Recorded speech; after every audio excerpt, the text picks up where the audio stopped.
बहुत बहुत खुश आमदीद। शाम 5 बज चुके हैं और हस्बे वादा आपके सामने 5 बजे हाजिर है। लेकिन आज न तो 5 विजुअल्स होंगे और ना ही 5 खबरें आपके सामने रखने की कोशिश करेंगे, बल्कि आज उन 10 सवालों का जवाब आपके सामने रखने की कोशिश करेंगे जिन 10 सवालों को लेकर हम पिछले कई दिनों से एक सर्वे कर रहे थे। यानी वो पॉलिटिकल सर्वे जो यूनियन टेरिटरी जम्मू कश्मीर के लिए किया गया था और गुलिस्तान की नेटवर्क का हर बंदा इस सर्वे के साथ साथ चला। और यही वजह है कि सबसे बड़ा सर्वे जो है वो माना जा रहा है कि जम्मू कश्मीर के अंदर हुआ है। और यह उस वक्त सर्वे हुआ जब जम्मू कश्मीर यूनियन टेरिटरी बनते हुए 2 साल पूरे हो रहे हैं। यानी आज वो दिन है जब हम उन सवालों का जवाब आपको बताएंगे। हमारे साथ मेहमान ज्वाइन करेंगे। उन सवालों के अंदर जो लोगों ने अपना वर्डिक्ट दिया है वो वर्डिक्ट पॉलिटिकल एस्टैब्लिशमेंट कैसे देख रही है और आने वाले दिनों में आगे किस तरीके की सियासत हो सकती है, इस पर हम आज गुफ्तगू करेंगे। उम्मीद है कि आप बने रहेंगे इस सबसे बड़े पॉलिटिकल सर्वे के साथ, क्योंकि टीवी जर्नलिज्म का सबसे बड़ा और सटीक पॉलिटिकल सर्वे यह होगा, क्योंकि जो सैंपल सर्वे है, जो सैंपल साइज है, जो डेट है और ये जो सारी टेक्निकलिटीज है वो एक एक करके हम आपके सामने जनाब रखेंगे। चलिए जी, एक एक करके जरा पहले ग्राफिक्स के जरिए से समझाने की कोशिश करेंगे अपने नाजरीन को कि क्या कुछ हुआ है। ये जनाब पॉलिटिकल सर्वे हुआ यूनियन टेरिटरी जम्मू कश्मीर के अंदर। कब यह हुआ? जब यूनियन टेरिटरी के 2 साल मुकम्मल हो रहे हैं, वादे हो रहे हैं और वादों के बीच काउंटर भी हो रहा है। और ये पॉलिटिकल सर्वे जम्मू कश्मीर के अंदर जब हुआ तो उसके साथ साथ ये भी खबर है और ये तस्दीक के साथ हम आपको बता रहे हैं कि टीवी जर्नलिज्म में ये सबसे बड़ा सैंपल सर्वे लेकर सर्वे आया है। आप उत्तर प्रदेश की रियासत को देखिए, वहां पर 20 से 30 हजार का सैंपल सर्वे लेकर हमेशा टीवी चैनल्स आई है और हमने जम्मू कश्मीर में सबसे बड़ा सैंपल सर्वे लेकर सर्वे करवाया है। और कितना सैंपल सर्वे है यह बड़ा दिलचस्प है। 60,000 से ज्यादा लोगों ने हमारे सर्वे में हिस्सा लिया है। यह सर्वे 2 हिस्सों में चला, ऑनलाइन भी चला, ऑफलाइन भी चला। और 62,372 वोटर्स ने हमारे उन सवालों का जवाब दिया जो हम आपके सामने एक के बाद एक रखने जा रहे हैं। इसलिए इसको मैं टीवी जर्नलिज्म का सबसे बड़ा सर्वे बता रहा हूं और मैं नहीं बल्कि सभी लोग इसे मान रहे हैं। और डेट ऑफ सर्वे क्या है? 15 सितंबर को यह शुरू हुआ, 14 को हमने फ्लोट किया, 15 सुबह से लिंक्स खुल गई। 2 अक्टूबर की शाम 7 बजे तक का सर्वे है।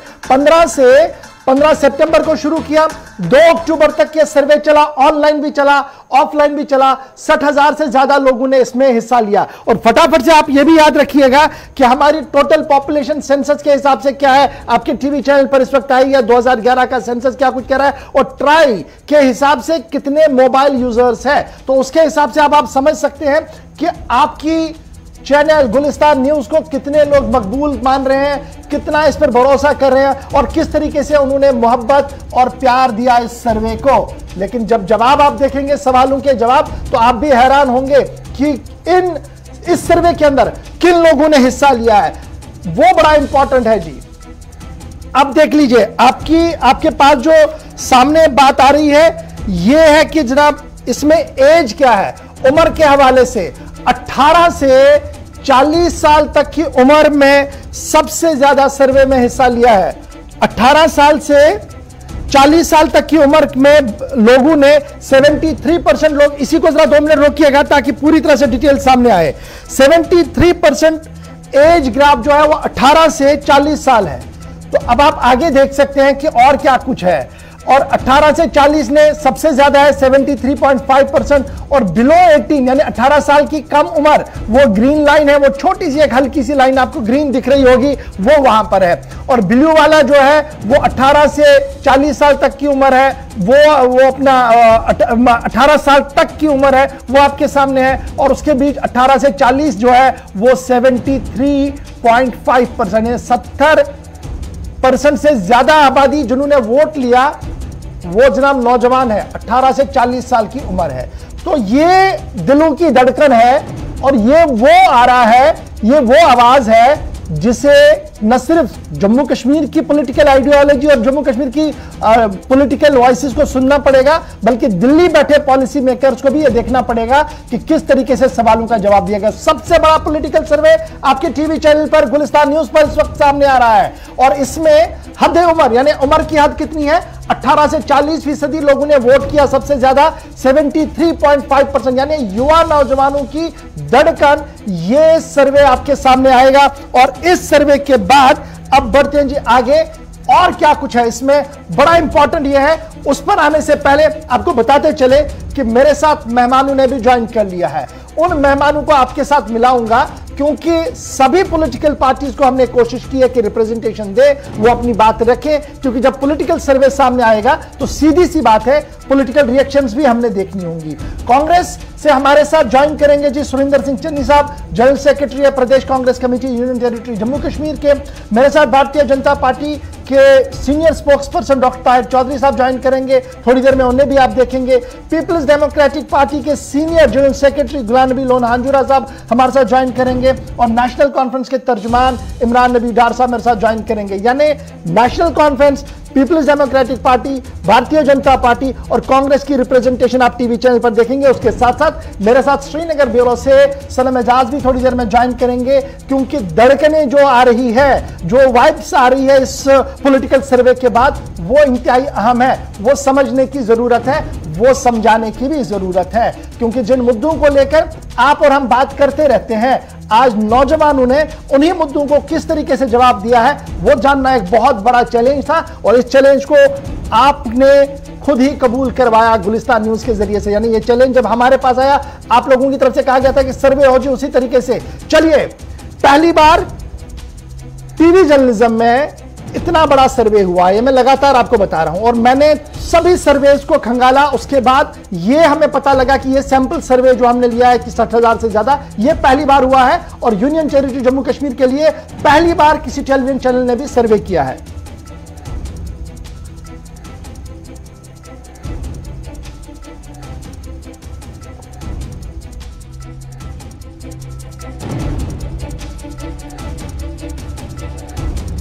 जरा पहला रिएक्शन ले लेते हैं जी, मेरे साथ मेहमान ज्वाइन कर चुके हैं, उसके बाद जरा पहले सवाल पर भी आते हैं। बहुत बहुत शुक्रिया जी डॉक्टर ताहिर चौधरी साहब, सुरिंदर सिंह चन्नी साहब, गुलाम नबी लोन हांजुरा साहब और इमरान नबी डार साहब, बहुत बहुत शुक्रिया जी।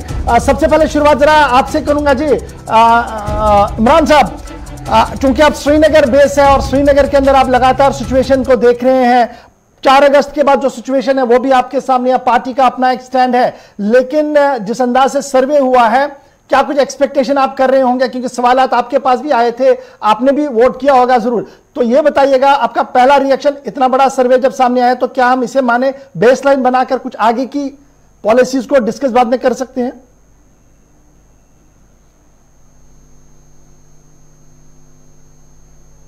क्योंकि ये वाकई में बहुत बड़ा एक सर्वे जो पॉलिटिकल, जिससे आपने इंट्रोडक्शन में बोला, बट हक़ाइक़ जो है वो आपके सामने भी हैं, और जो हमारे पास भी फीडबैक है वो भी हम शेयर करते रहेंगे, और हमने इससे पहले भी किया है। जो हम, क्योंकि हम जमीन से जुड़े हुए लोग हैं, हम ग्रासरूट से जुड़े हुए लोग हैं, हमको जो फीडबैक मिलता है वो हम अपनी लीडरशिप को भी पहुंचाते हैं, और वो हम मीडिया के सामने भी बोलते हैं। और जो है आपका सर्वे है बहुत रिलायबल होगा, और मुझे पूरा यकीन है आपने सही तरीके में सर्वे किया होगा। जिस तरीके अब कहीं पे जो होगा, हमारा जरूरी नहीं है कि हर कोई सर्वे मुतफिक हो, जो हमारी अपनी फीडबैक मिले, वेरिएशंस भी होती रहती है, बट यही डेमोक्रेसी का एक सबसे बड़ा एक गोल्डन, मैं उसको बोलूँगा, एक एडवांटेज ये है कि डेमोक्रेसी में डिफरेंस ऑफ ओपिनियन भी हो सकता है, और ओपिनियन से बहस भी होता है, और जो हम अभी कर। बहुत बहुत शुक्रिया जी इमरान साहब इस बात के लिए कि ओपिनियन डिफर हो सकता है, लेकिन जमहूरियत का असूल ही यही है।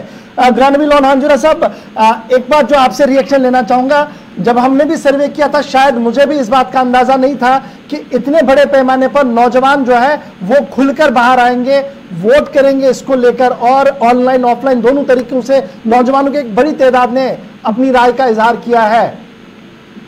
कैसे आप इसको देख रहे हैं? वर्क करूंगा कि जो आपने सर्वे किया है, मुझे लगता है पहली बार ये जम्मू कश्मीर में हो रहा है। तो इस बारे में मैं ये कहूंगा कि 5 अगस्त 2019 के बाद जो हालात यहाँ पे हुए हैं, मुझे लगता है कि आपने जैसे कहा कि खासकर नौजवानों ने बढ़ चढ़ कर इस सर्वे में हिस्सा लिया है और उन्होंने अपनी राय दी है इस बारे में।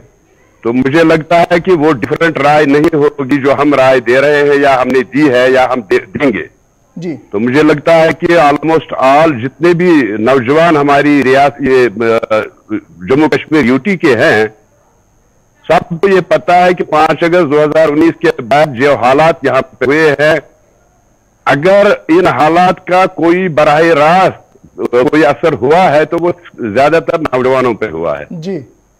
मुझे लगता है कि जहां पे 5 अगस्त के फैसले के बाद या फैसले के वक्त जो दिल्ली की सरकार ने कहा था कि ये रुकावट है यहाँ की डेवलपमेंट में है, यहाँ के रोजगार में जी, तो मुझे लगता है कि आप लोगों को समझ आ गई है, खासकर नौजवानों को ये समझ आ गई है ठीक है जी, कि रोजगार तो दूर बल्कि जो रोजगार जिनका लगा था, जो नौकरी कर रहे थे, जो सरकारी मुलाजमत में थे, उनको भी निकाला जा रहा है। ये सवाल हमने पूछा था, जब हम उस पर आएंगे तो आप जरूर अपना कमेंट दीजिएगा। सुरेंद्र सिंह चन्नी साहब, फटाफट से आपका ओपनिंग रिमार्क और उसके बाद डॉक्टर ताहिर चौधरी साहब के पास भी चलते हैं जी।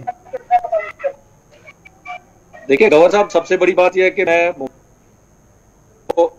और आपके चैनल के मालिक को, जिन्होंने पहली बार कम से कम ये लोकल चैनल हमारे, हम इसको मानते हैं यहाँ की आवाज है जम्मू कश्मीर के लोगों की, और इनका जो आप लोगों ने जो ये सर्वे किया और आपने मैक्सिमम आपने कहा कि 75% है वो 4-18 के बीच में लोगों ने राय दी हुई है।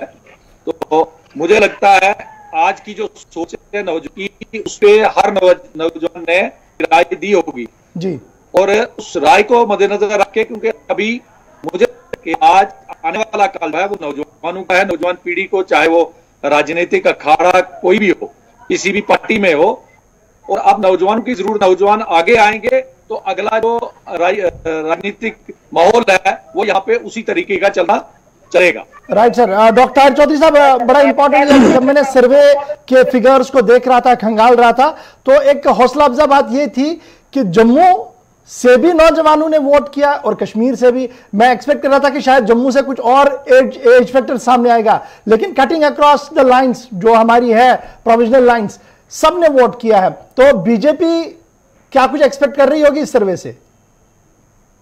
देखिए गौर साहब, आपने सर्वे करवाया और इसके ऊपर आप काफी दिन से एक्सरसाइज कर रहे थे, आज वो दिन आया कि आपने इसके ऊपर प्रोग्राम भी रखा। जहां तक जम्मू कश्मीर के यूथ की बात आती है, और मुझे लगता है कि आज के टाइम पे यूथ इन चीजों में सबसे आगे है, जम्मू कश्मीर की एक्टिविटीज को लेके, जम्मू कश्मीर के हालात को लेके, देश के हालात को लेके, और जो एक असर पड़ रहा है वो यूथ के ऊपर ही पड़ रहा है। और यूथ ने जो मन बना लिया है आगे आने का, बहुत बेहतर है। इसके लिए प्रधानमंत्री साहब ने बहुत बार बताया कि आने वाला टाइम देश का यूथ का है, और जो देश का यूथ जब आगे बढ़ेगा तो देश तरक्की करेगा। मुझे लगता है कि जम्मू कश्मीर के यूथ की भी एक पॉजिटिव सोच है, पॉजिटिव सोच के साथ यूथ आगे। चलिए पॉजिटिव सोच के साथ ही हम शुरुआत करते हैं, और पहले सवाल को सीधे से जो हमने पूछा था, सबसे पहला सवाल, उसको जरा टीवी चैनल पर लाइएगा जल्दी से। जो पहला सवाल हमारा सर्वे का था वो क्या कुछ था? चलिए जी, ये रहा हमारा पहला सवाल। हमने सीधे से पूछा था, क्या जम्मू कश्मीर के अंदर मुनासिब वक्त आ गया है चुनाव का? अब यह सवाल क्यों इंपॉर्टेंट बनता है? दिल्ली से लेकर जम्मू कश्मीर तक तरह तरह की बातें हो रही हैं, उस बीच सवाल सीधा और सटीक पूछना बहुत ज्यादा जरूरी था। क्या टाइम इलेक्शन का जम्मू कश्मीर के अंदर आ चुका है? क्या इलेक्शंस होने चाहिए?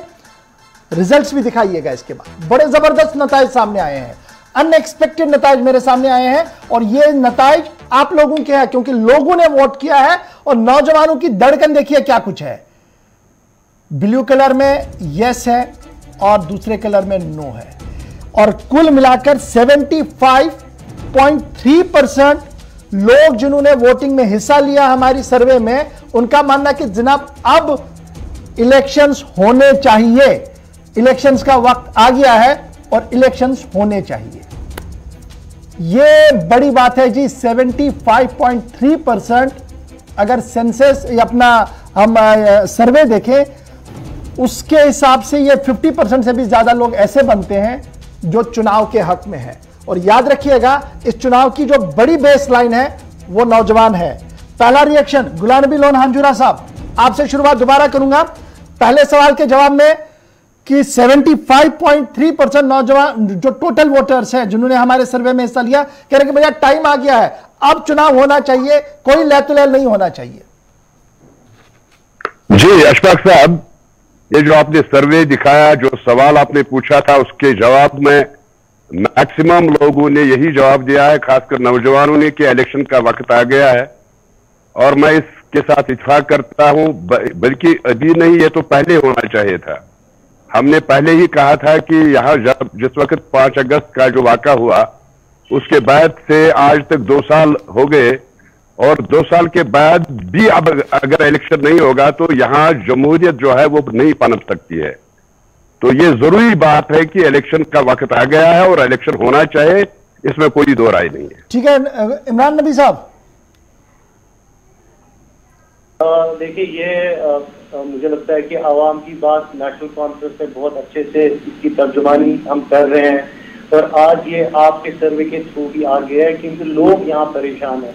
जो यहाँ ब्यूरोक्रेटिक हेजेमनी चल रही है, एक अनडेमोक्रेटिक ब्यूरोक्रेसी राज कर रही है, लोग तमाम एरिया से इससे परेशान हैं।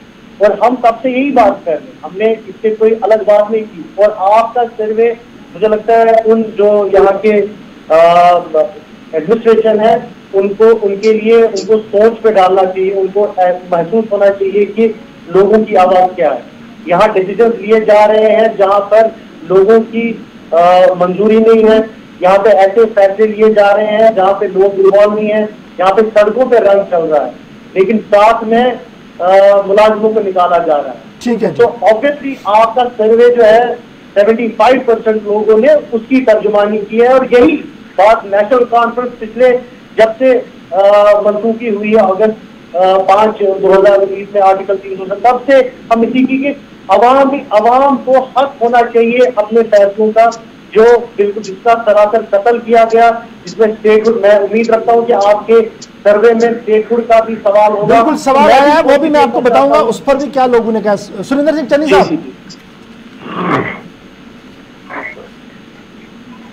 चन्नी साहब, क्या आप तक आवाज आ रही है? जी जी, आपका रिएक्शन जल्दी से। ऐसा है कि मैंने आपको पहले कहा कि जो आपने दिखाया कि 75% लोगों ने कहा इलेक्शन में जाना चाहिए, अर्शद जरूरत है जम्मू कश्मीर के अंदर इलेक्शन करवाना।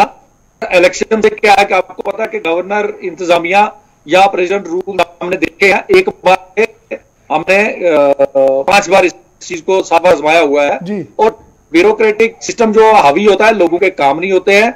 और खासकर नौजवान जो है वो आपने देखा सड़कों पे, और नौजवान ने जो राय दी है, हम नौजवान की कांग्रेस ने शुरू से ही कहा कि इलेक्शन यहां पे करवाने चाहिए, डेमोक्रेटिक सरकार को बहाल करना की रुसवाई जो है वो लोकल नुमाइंदे जो है वो कर पाए, और ताकि उनका जो एक ब्रिज बना हुआ सरकार ब्यूरोक्रेटिक उनके बीच में वो होते हैं। आपका ऑडियो ब्रेक हो रहा है, मैं आऊंगा दोबारा आपके पास। डॉक्टर चौधरी साहब, बड़ा इंपॉर्टेंट ये है कि दिल्ली से हम ये आवाजें सुनते हैं जनाब प्रॉपर टाइम पे जी सब कुछ होगा, लेकिन आवाम जो है जम्मू कश्मीर या सर्वे बता रहा है कि जनाब प्रॉपर टाइम आ गया है, अब ज्यादा डिले नहीं।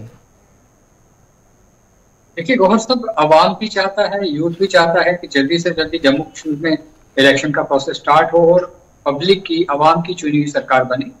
ये आवाज भारतीय जनता पार्टी जम्मू कश्मीर हाईकमांड ने भी बहुत बार, हमने भी आवाज उठाई है, हमारे बहुत सारे लीडर्स ने भी इस चीज की तरफ इशारा दिया, और मुझे लगता है कि बहुत जल्दी ये प्रोसेस भी होगा, इलेक्शन भी होगी, और पब्लिक की जब चुनी हुई सरकार आएगी तो जो एक लोगों का एक दिलो दिमाग में जो चीज चल रही है वो बेहतर ढंग से वो चीजें सामने आएंगी। बहुत सारे हमारे जम्मू कश्मीर का आवाम है जो छोटी छोटी उनकी प्रॉब्लम्स है, उनको लेके इस टाइम पे परेशान है। ठीक है, और जब पब्लिक की चुनी हुई, आवाम की चुनी हुई सरकार, यही तो सवाल है ना कि लोग कह रहे हैं कि चुनाव हो, आज बीजेपी कह रही है जनाब करते हैं जी, बस वही रटाया जवाब है। लेकिन बढ़ता हूं, जाके दूसरा सवाल जरा जल्दी से दिखाइएगा क्योंकि चुनाव के रिलेटेड ही है।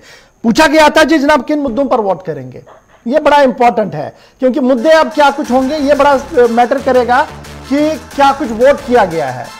और इस पर डेफर जरूर आएगा। मुझे याद है कि ये देख लीजिए आप, इसके बाद इसका जब जवाब आप देखेंगे तो आपके सामने आ जाएगा जी किन मुद्दों पर वोटिंग हुई है, यानी किन मुद्दों पर वो वोट करने जाएंगे। अगर हमें देखा कि 75% आबादी कह रही थी, हमारी सर्वे की कह रही थी ना वोटिंग पे जाना चाहिए, तो सबसे पहले development top of the agenda ये है जी 63.9।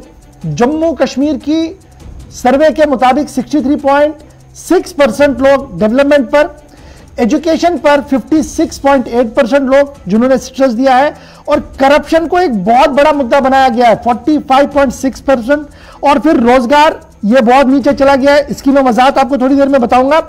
आर्टिकल 35A और 370 पर भी ज्यादा वोट नहीं पड़ा है जी, ये बड़ा कमाल है। इन दोनों मुद्दों पर एम्प्लॉयमेंट और आर्टिकल 35A पर हमने क्रॉस एग्जामिन बड़े लोगों से किया, तो सवाल का जवाब यह आया कि 370-35 से कोर्ट के अंदर है जी, ये लड़ाई वहां लड़ी जा सकती है, इसको पॉलिटिक्स के साथ ना जोड़ा जाए। और एम्प्लॉयमेंट के मुद्दे पर यह कहा गया अगर करप्शन खत्म होती है तो एम्प्लॉयमेंट के एवेन्यूज खुद बढ़ेंगे। इतना ज़हीन हमारा वोटर है जिसने सर्वे में हिस्सा लिया है। अब आपके पास आ रहा हूं सर, गुलाम नबी लोन हांजुरा साहब, पीपल्स डेमोक्रेटिक पार्टी, नेशनल कॉन्फ्रेंस और दीगर जमातें सबसे टॉप ऑफ द एजेंडा पर क्या कह रही थी 370-35 से। लोग कह रहे हैं कि जनाब ये तो मामला कोर्ट का है, उधर से होकर हल होगा, हमारे लिए एम्प्लॉयमेंट भी कोई बड़ा मुद्दा नहीं है, क्योंकि अगर करप्शन खत्म हुआ तो एम्प्लॉयमेंट के एवेन्यूज खुद खुल जाएंगे। कैसे देखेंगे लोगों की सोच को?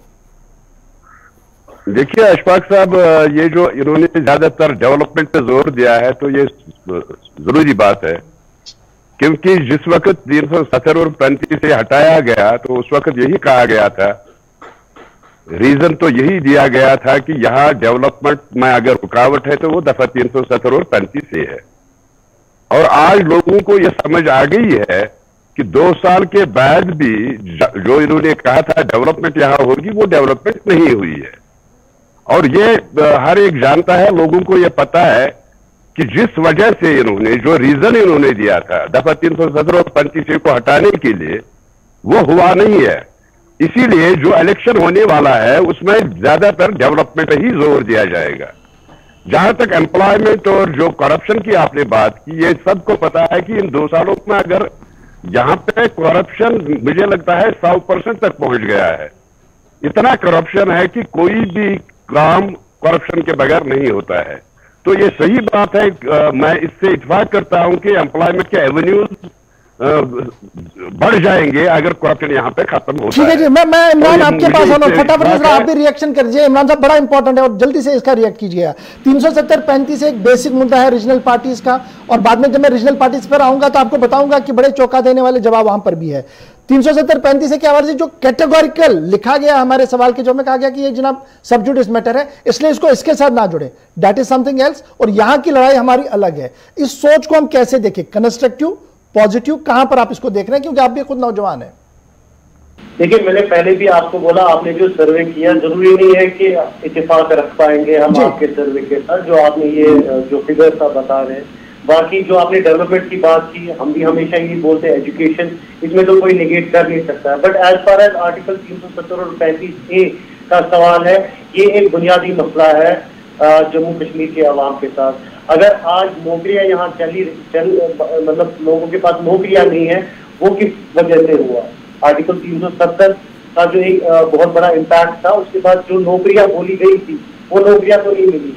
दूसरा, आज हमारे नौजवान सड़कों पे आ रहे हैं, जो MBBS स्टूडेंट्स हैं, आज ऑल इंडिया कोटा की बात हो रही है, तो आर्टिकल 370 और 35A उसको रोक रहा था। जो आज नीट की बात चल रही थी, ये इफेक्ट तो एम्प्लॉयमेंट पे होगा ही। जो एम्प्लॉयमेंट में 46% है, वो किस वजह से हो रहा है, वो उसका इफेक्ट आपको जोड़ना पड़ेगा। आर्टिकल 370 और 35A का जो एप्लीकेशन है, उसका इफेक्ट तो सीधे एम्प्लॉयमेंट पे पड़ रहा है। लेकिन इशू तो यही है ना कि आप ही लोग तो ये समझा रहे थे नौजवानों को कि मामला जो है ये जनाब सब जुडिस है, अदालत में लड़ रहे हैं। फारूक साहब तो हर दिन अब यही बयान दे रहे हैं कि हम लड़ रहे हैं, इसको ऐसे नहीं हल किया जा सकता है। बिल्कुल सब जुडिस है, बट यही सुप्रीम कोर्ट ने हमको, कॉन्स्टिट्यूशन ऑफ इंडिया ने हमको एक ताकत दी है कि हम बात कर सकते हैं। हम कोई, we are not talking against Supreme Court, but हम अगर मसला सुप्रीम कोर्ट में भी है, देखिए अगर राम जन्मभूमि का मसला सुप्रीम कोर्ट में था तो उसकी बातें भी हो रही थी।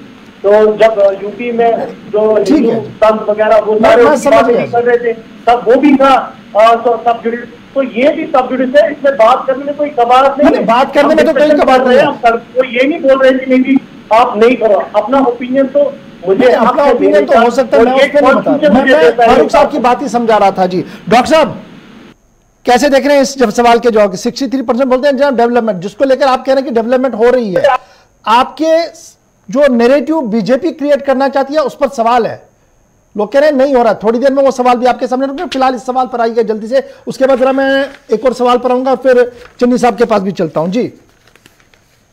देखिए साहब, जहां तक डेवलपमेंट की बात है, भारतीय जनता पार्टी का पहला है, हमारे एजेंडे में सबसे बड़ी चीज है डेवलपमेंट, रोजगार, ये चीजों को लेकर हम चल रहे थे और आज भी उस चीजों के ऊपर काम किया जा रहा है। ये कहना गलत होगा कि जम्मू कश्मीर में पिछले 7 सालों में डेवलपमेंट नहीं हुई है।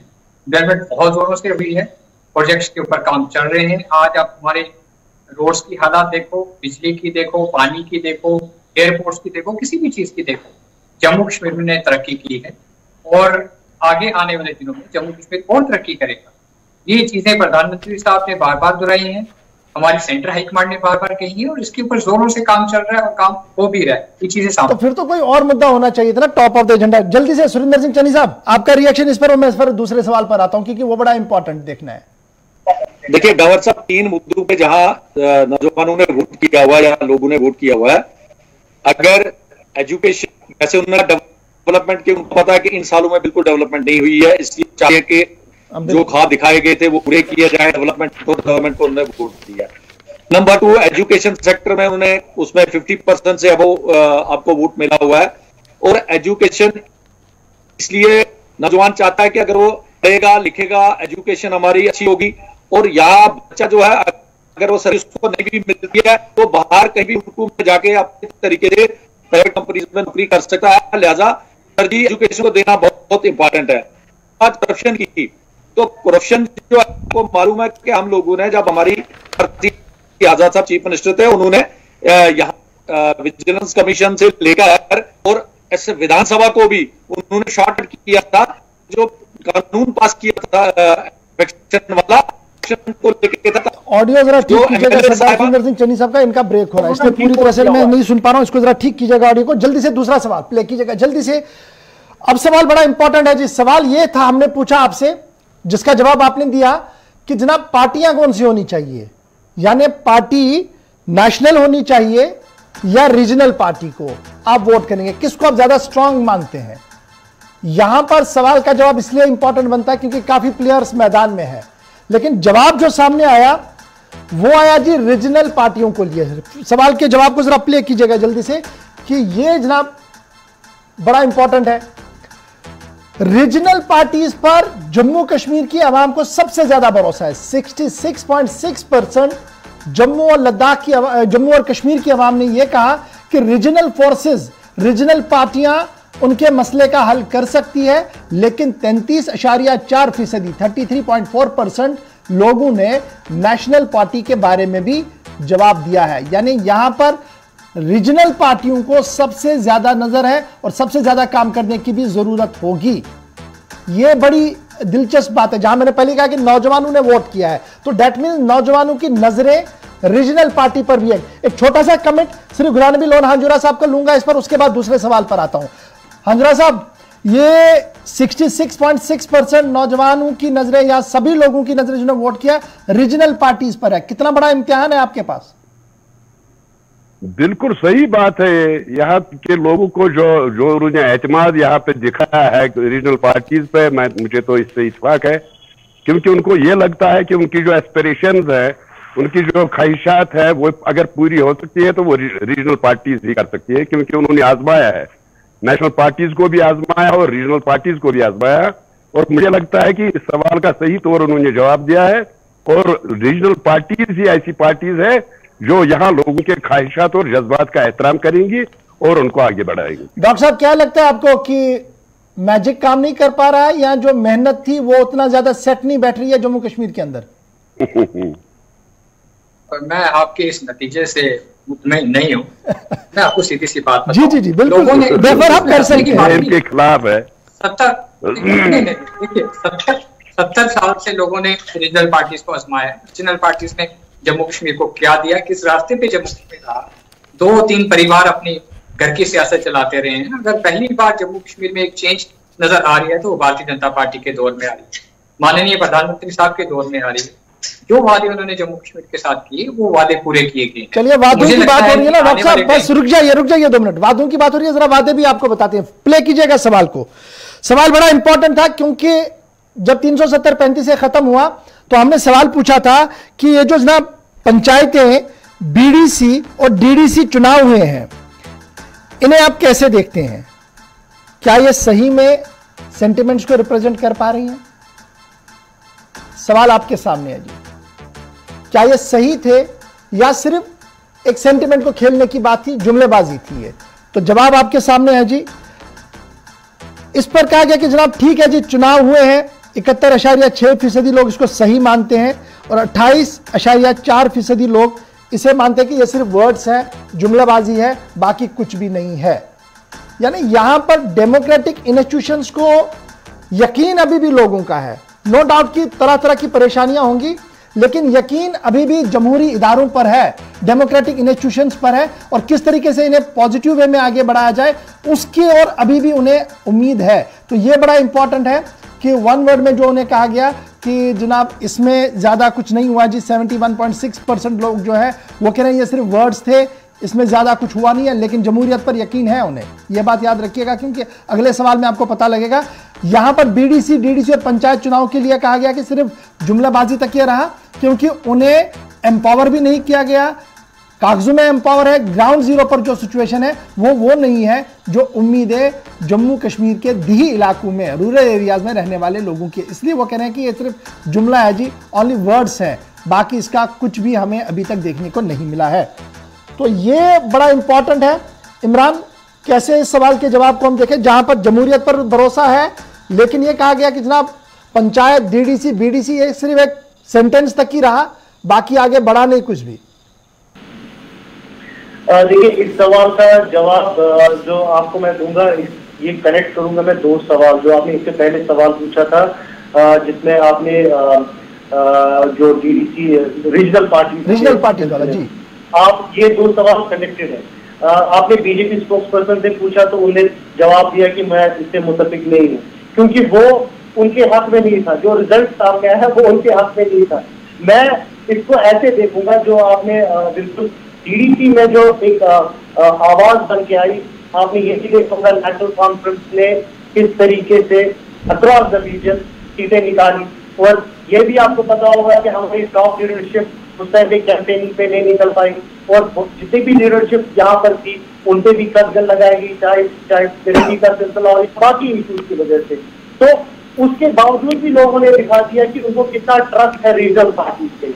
अब ओनली वर्ड ये मैं मानता हूँ, क्योंकि जिस तरीके से एम्पावर होने चाहिए थे डीडीसी उस तरीके से एम्पावर नहीं हो पाए, क्योंकि जो एक प्रोग्राम था इनकम्बेंट गवर्नमेंट का, इनका ख्याल था कि नेशनल कॉन्फ्रेंस कहीं नजर में नहीं आएगी और जो सारा इनका जो कैलकुलेशन पूरा खराब हो गया। तो आज आप देखिए जितने भी डीडीसीज हैं उनको सिर्फ फोटो ऑप्स के लिए रखा जाता है, चाहे कहीं बाहर से यूनियन मिनिस्टर आते हैं या बाकी जो रियल सेंस में जो एम्पावरमेंट है डीडीसीज की, वो अफसोस से कहना पड़ रहा है वो नहीं हो रहा है। मैं पहले भी आप एंडोर्स कर रहे हैं कहीं ना कहीं उस जवाब को जो आवाम की तरफ से दिया गया है। आप उनको बोलते हैं कि आप you are equivalent to DCs and you are equivalent to Div Com, उससे कोई फर्क नहीं पड़ता है। फर्क पड़ता है जब आप रियल सेंस में उनको। राइट सर, चलिए ठीक है जी। सुरेंद्र जी जल्दी से आपकी रिएक्शन दीजिएगा, आपका ऑडियो बीच में कट रहा था। मैं आऊंगा दोबारा आपके पास इमरान। सुरेंद्र जी, ये डीडीसी और बीडीसी वाले चुनाव पे आपकी रिएक्शन चाह रहा हूँ जल्दी से। आपने पहले कहा कि रीजनल पार्टीज और नेशनल पार्टीज को लेकर जैसे आपने कहा है, आपने देखा होगा पिछले दहाइयों से जब से आप भी भय हुए हो, एक कुदरती होता है रीजनल पार्टीज का हमेशा पक्ष जो होता है वो भारी रहता है और जो नेशनल पार्टीज होती है इसका फर्क रहता है। आपने 33% इज नॉट बैड। नंबर 2 आपने कहा ये जो डीडीसी इलेक्शंस हुए, हम यकीन करते हैं पॉलिटिक्स पे, राजनीति पे और डेमोक्रेटिक सेटअप पे। इलेक्शन हुए बहुत अच्छे हुए क्योंकि ये कांग्रेस की ही देन थी, ये 3 टायर सिस्टम को मजबूत करना, इन्होंने उसको किया। इसको और मजबूत करने का जो है वो इनको कार्यक्रम करना चाहिए, ना कि जैसे मेरे भाई ने कहा कि फोटो सेशन तक इन मेंबर साहिबान को रखें, वो चीज नहीं होनी चाहिए। इनको पावर्स होने चाहिए ताकि लोगों के बीच में जाके ये काम कर पाए। ठीक है जी, मैं जरा अगले सवाल पर आता हूं, उसके बाद आपके पास आऊंगा जी गुलाम नबी होंजुरा साहब और डॉक्टर चौधरी साहब आपके पास आऊंगा उस सवाल लेकर। सवाल बड़ा इंपॉर्टेंट है क्योंकि सवाल पूछा गया था कि हमारे दो डिवीजन है, कश्मीर और जम्मू, क्या दोनों डिवीजन के मसले मसाइल और सोच एक है? किस तरीके से वो प्रॉब्लम्स को देख रहे हैं? तो सवाल आपके सामने है जी, क्या हमने पूछा था कि जम्मू और कश्मीर दो प्रोविंसेस हैं, तो क्या मसले भी सेम है और डिफरेंट है, क्या कुछ है? तो जवाब आपके सामने आ गया जी, प्ले कीजिएगा जल्दी से जनाब।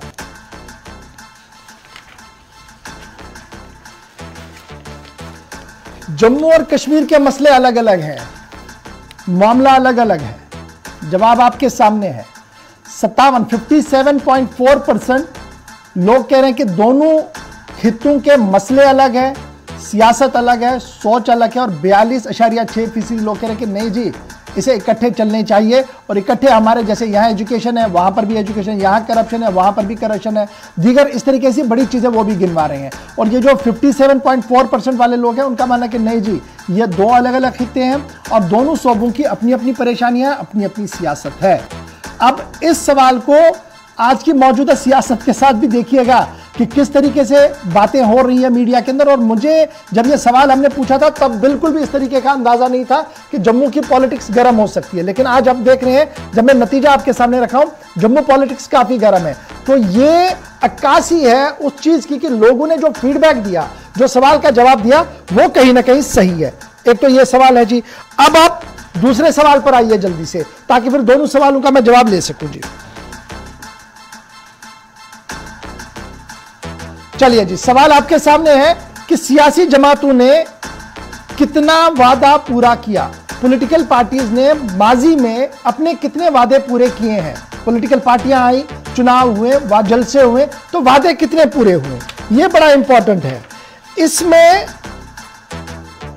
राय आपके सामने है जी।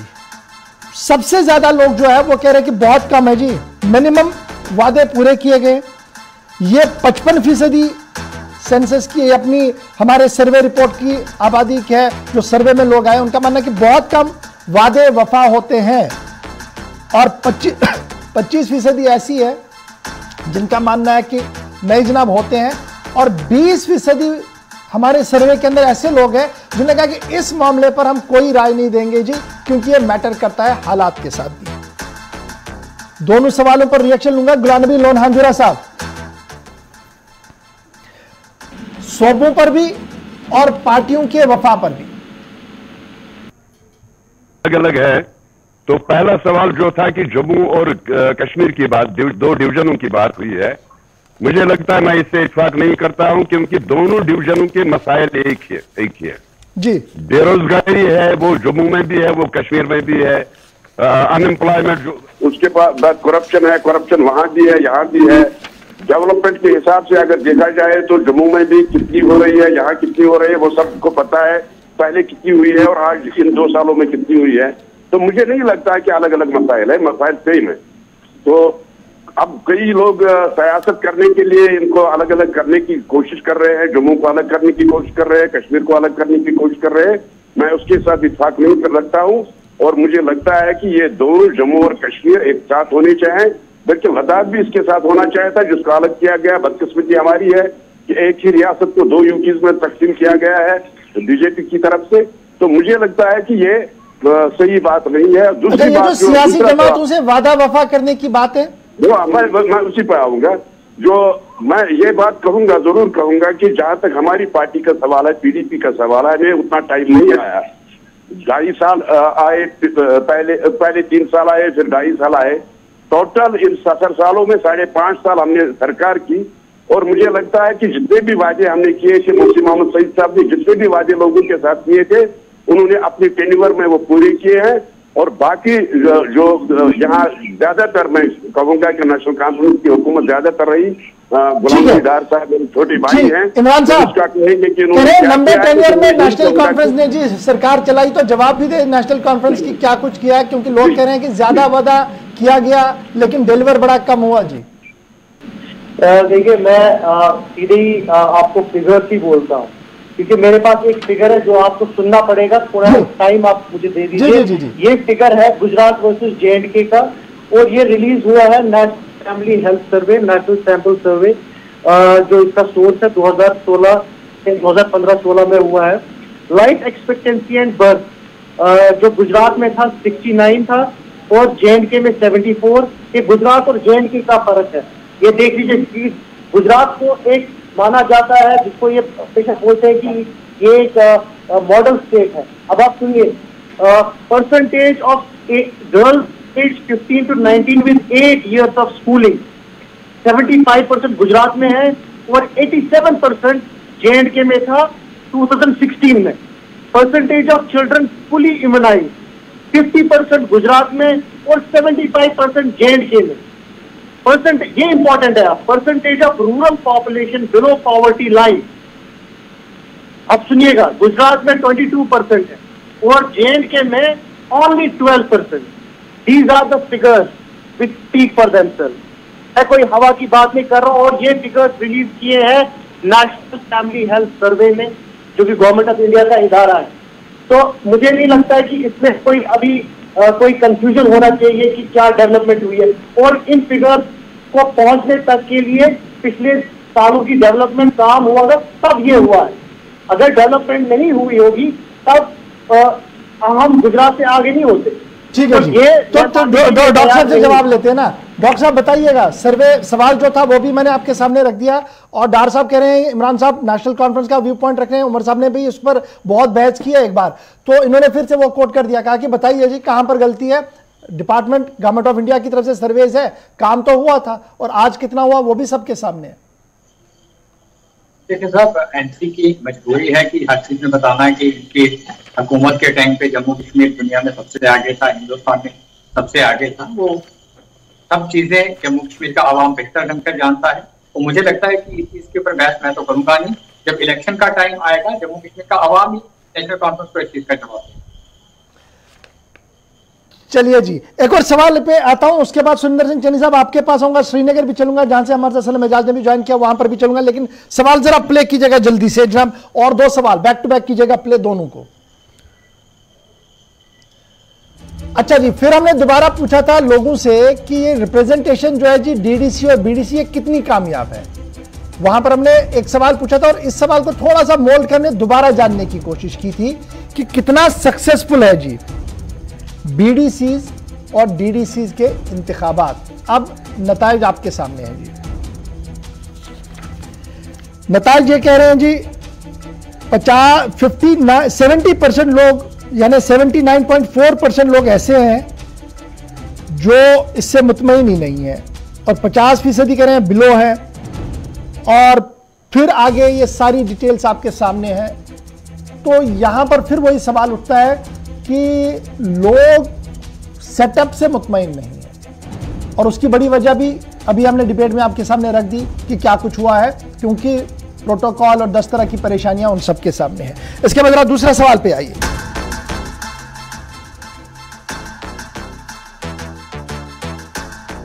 अच्छा, जम्मू कश्मीर के अंदर क्यों तब्दीली चाहते हैं, ये बड़ा इंपॉर्टेंट है, इसका जवाब बताइएगा क्या है।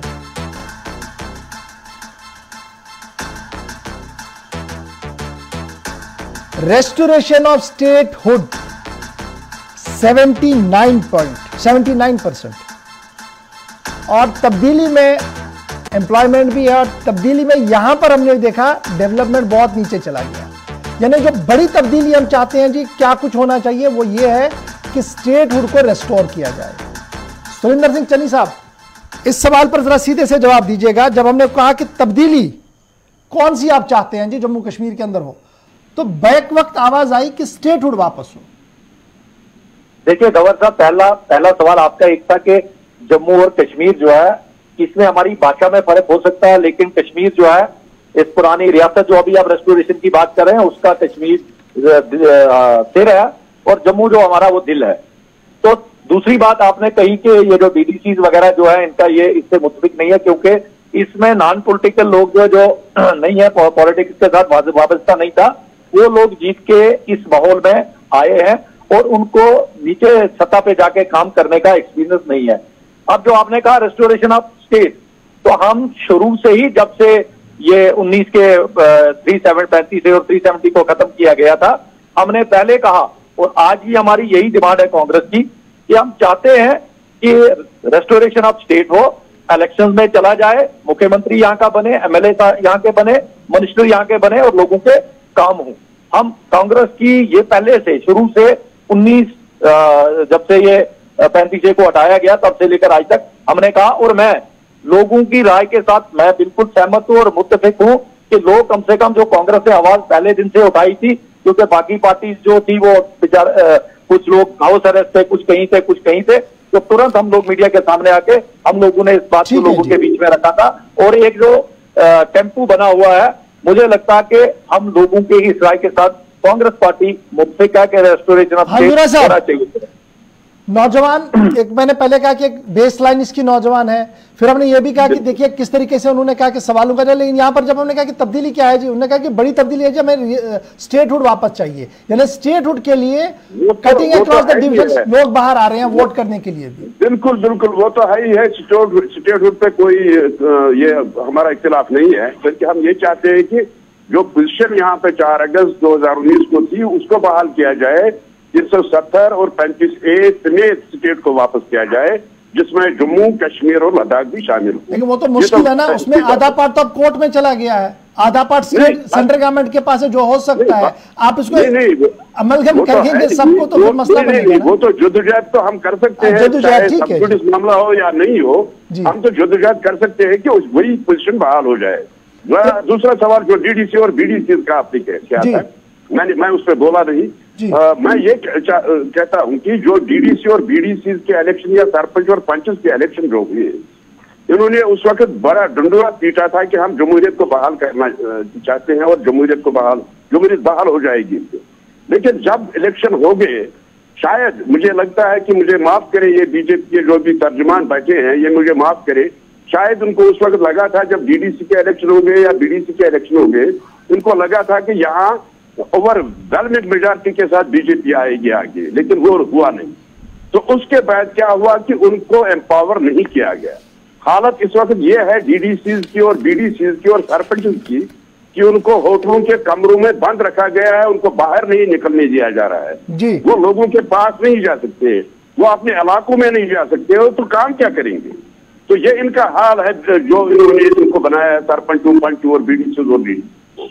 तो मुझे नहीं लगता कि उससे इन्होंने कोई यहाँ लोगों के साथ अच्छा किया है, बल्कि मुझे लगता है कि लोगों को इन्होंने धोखा दिया है और लोगों को बेवकूफ बनाया है। हम इलेक्शन करेंगे जी पंचायत के, और अब यहाँ दूध के दायरे और शहद के दायरे बच जाएंगी। ऐसा हुआ नहीं, कहीं डेवलपमेंट नहीं हुआ। चौधरी साहब, वो वादे तो बड़े थे, वफा कुछ नहीं हुआ, नहरें बहाने की बातें थी, यहाँ तो पानी भी कम हो रहा है। देखिए गौहर साहब, कहा हमारे होम मिनिस्टर साहब ने कहा कि जम्मू कश्मीर को जल्दी से जल्दी स्टेट का दर्जा दिया जाएगा, और जब उन्होंने ये बात कह दी तो मुझे नहीं लगता कि इन इश्यूज के ऊपर हमारा डिस्कस करना बनता है। हमारे प्रधानमंत्री कहा कि मुनासिब वक्त पर होगा, ये मुनासिब वक्त टाइम कौन करेगा, अवाम या दिल्ली में बैठे कुछ लोग, ये तो बड़ा सवाल है।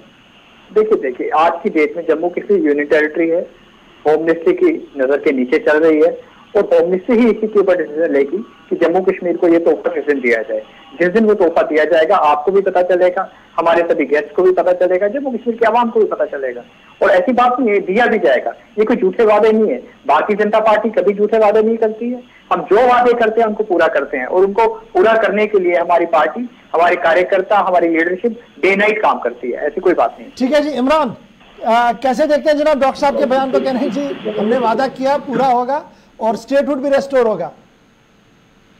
देखिए ये बीजेपी के स्पोक्स पर्सन इसको तोहफा बोल रहे हैं, मैं हैरान हूँ कि हमसे जो छीना गया, मतलब ये तो कहीं पे जिक्र में था ही नहीं। चलिए आर्टिकल 370 और 35A तो बीजेपी के मंशूर में था, वो हमेशा से उसको पीट रहे थे चारों तरफ, लेकिन जो डाउनग्रेड किया गया स्टेट को, जो ह्यूमिलिएट किया गया जेएंडके को, और जिस ह्यूमिलेशन के थ्रू हम अभी भी चल रहे हैं, तो इसको ऐसी बातें बोली जाए, ये मुझे लगता है कि जमीनी हकायक इनको पता नहीं है। जो आपने जमीनी हकायक बताई और जिसकी तर्जुमानी हम बहुत पहले से कर रहे हैं, दो बातें जो इस सर्वे में सामने नजर आ रही है। जो स्टार्ट में आपने बोला कि इलेक्शन का और दूसरा स्टेटहुड का, और यही हमारा स्टार्ट से यही डिमांड है कि फुल स्टेटहुड जेएनके को मिलना चाहिए, उसके बाद इलेक्शन होने चाहिए।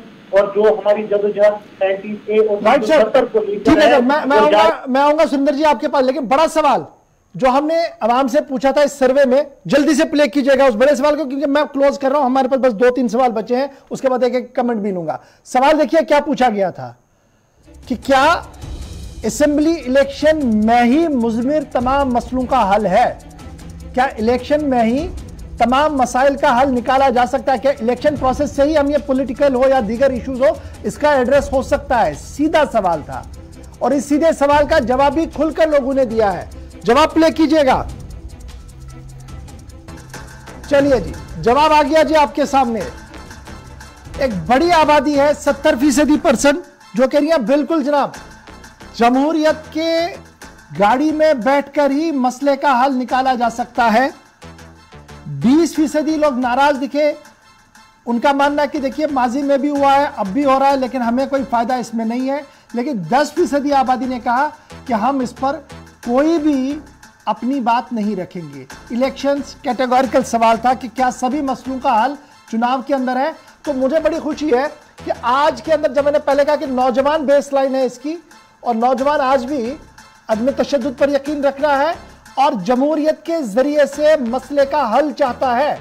ये इस सर्वे की सबसे बड़ी सिल्वर लाइन है, क्योंकि लगातार मैंने देखा कि बहुत सारे नेशनल हुकअप पर, टीवी पर चलने वाले जब सर्वेज आते हैं तो बड़ा पोर्ट्रेट किया जाता है जम्मू कश्मीर के नौजवान को, लेकिन इस सर्वे ने साफ कर दिया कि जम्मू कश्मीर का नौजवान आज भी अदम तशद्दुद का हामी है और अपने मसाइल का हल एक सिस्टम के तहत चाहता है। और 70% सर्वे वाले लोग ये कह रहे हैं कि जनाब अगर असेंबली बनती है तो उससे हमारे मसले का हल होगा।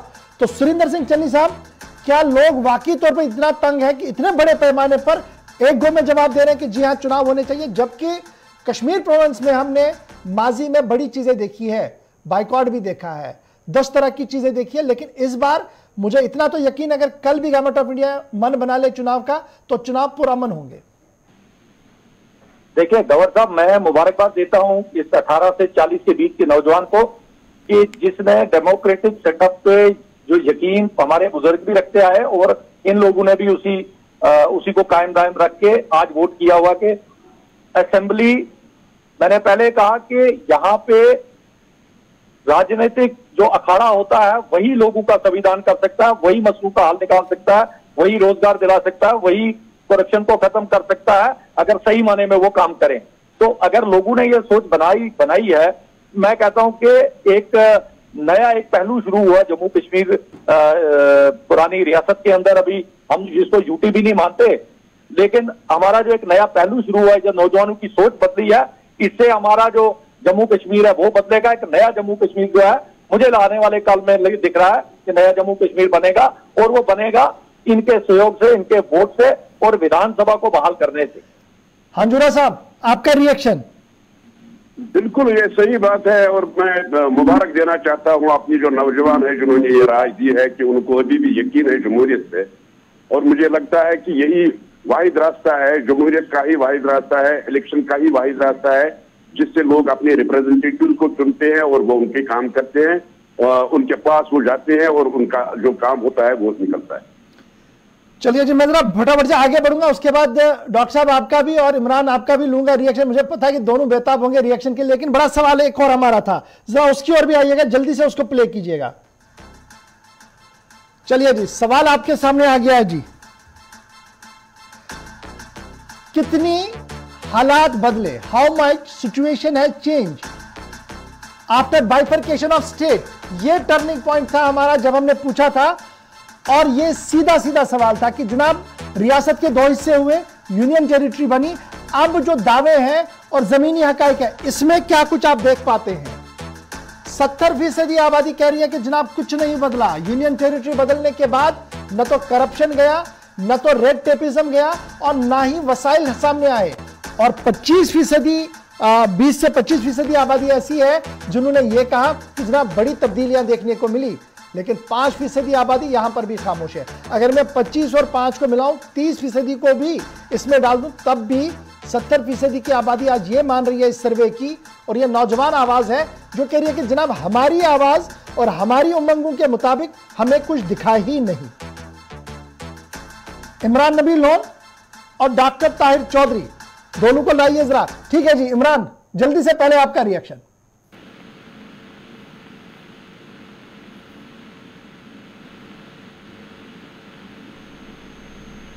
चलिए ऑडियो नहीं आ पा रहा है इमरान का, इसको क्लियर कीजिएगा। डॉक्टर ताहिर चौधरी साहब। जी डॉक्टर साहब।